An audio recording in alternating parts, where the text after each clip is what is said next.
أشهد أن لا إله إلا الله وحده لا شريك له وأشهد أن محمدا عبده ورسوله أما بعد فأعوذ بالله من الشيطان الرجيم بسم الله الرحمن الرحيم الحمد لله رب العالمين الرحمن الرحيم مالك يوم الدين إياك نعبد وإياك نستعين اهدنا الصراط المستقيم صراط الذين أنعمت عليهم غير المغضوب عليهم ولا الضالين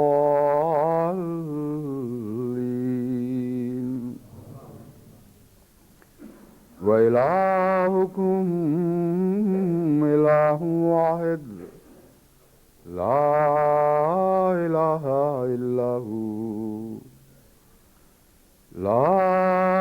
إله إلا هو الرحمن الرحيم اور تمہارا معبود ایک ہی معبود ہے، لا الہ الا هو الرحمن الرحیم، اس کے سوا اور کوئی معبود نہیں۔ الرحمن الرحیم، وہ بے انتہا رحم فرمانے والا ہے اور بار بار رحم فرمانے والا ہے اور ہمیشہ رحم فرمانے والا ہے۔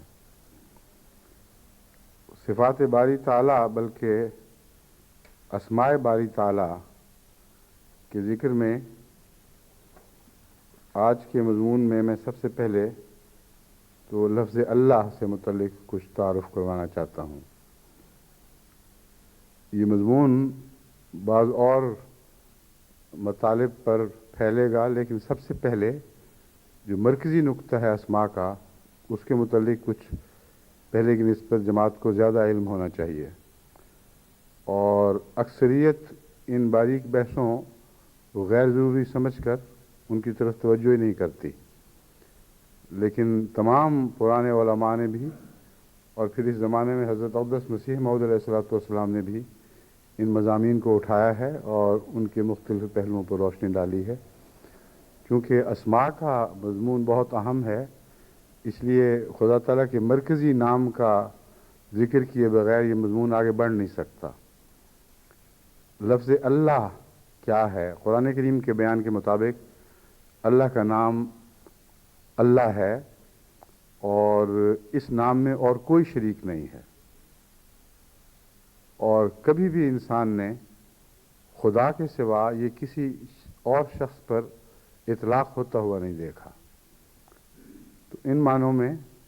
اللہ کا لفظ وحید ہے، واحد ہے، احد ہے، اس میں کوئی غیر نام میں شامل نہیں ہے۔ یہ پہلو بہت اہم ہے،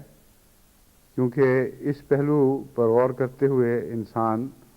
تمام عبادت کی تاریخ پر نظر ڈالے تو اس میں یہی سچائی ہمیشہ دکھائی دے گی کہ غیر معبودوں کی پرستش کی گئی، یعنی فرضی معبودوں کی، ان کے مختلف نام بھی رکھے گئے، مگر تمام انسانی تاریخ میں کبھی کسی معبود کا نام اللہ نہیں رکھا گیا، اور اس نام میں وہ بلا شرکت غیر اکیلا ہے۔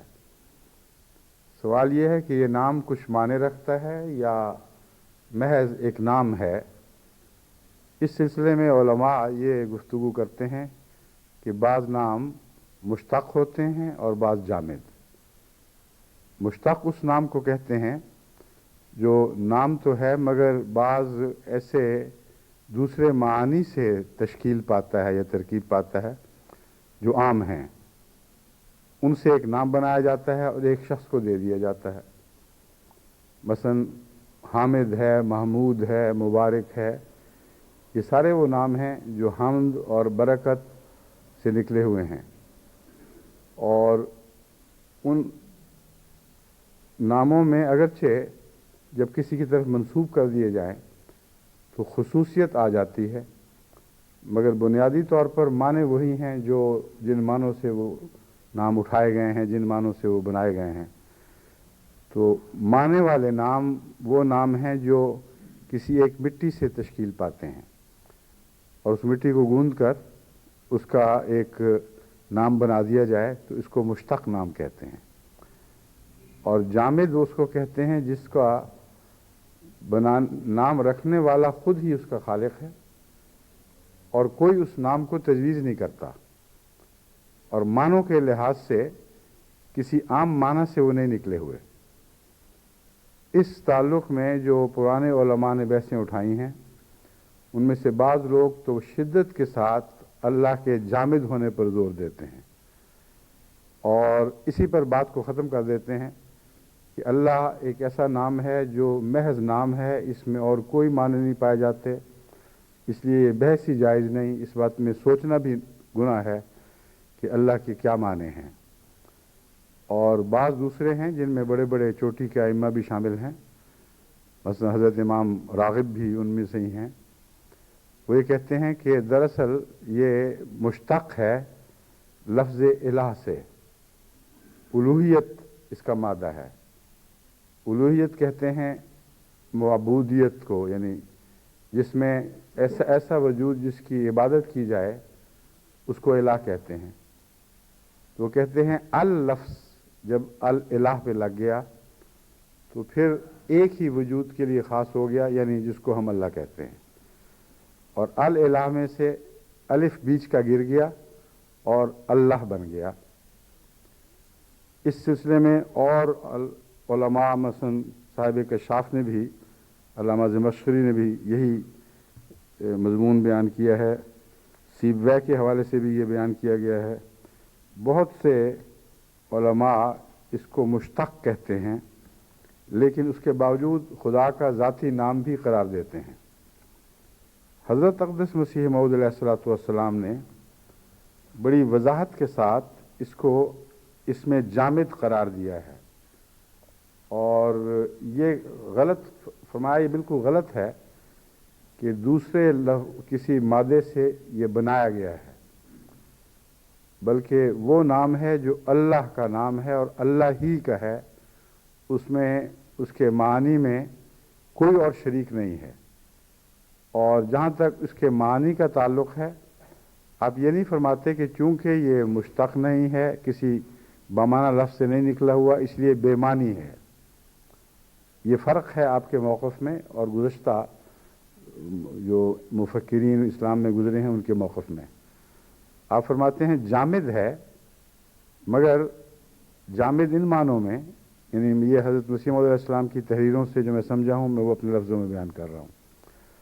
جامد ان معنوں میں کہ ہر شخص جو کسی چیز کا نام رکھتا ہے وہ ایک قسم کی اصطلاح بنتی ہے، اور جو اصطلاح بنانے والا ہے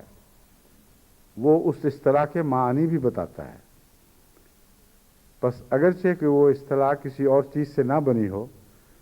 مگر جب کسی چیز پر اطلاق پاتی ہے تو اس کے معنی کا بیان اس کے بنانے والے کا فرض ہے۔ بس اللہ نے جب اپنا نام اللہ بتایا تو یہ درست نہیں ہے کہ یہ بے معنی نام ہے، مگر اس کے معنی کیا ہیں اللہ کے سوا کوئی نہیں جانتا، کیونکہ دوسرے تمام الفاظ یا اسماء جو معنی سے تشکیل پاتے ہیں ان کے معنی تو سب جانتے ہیں،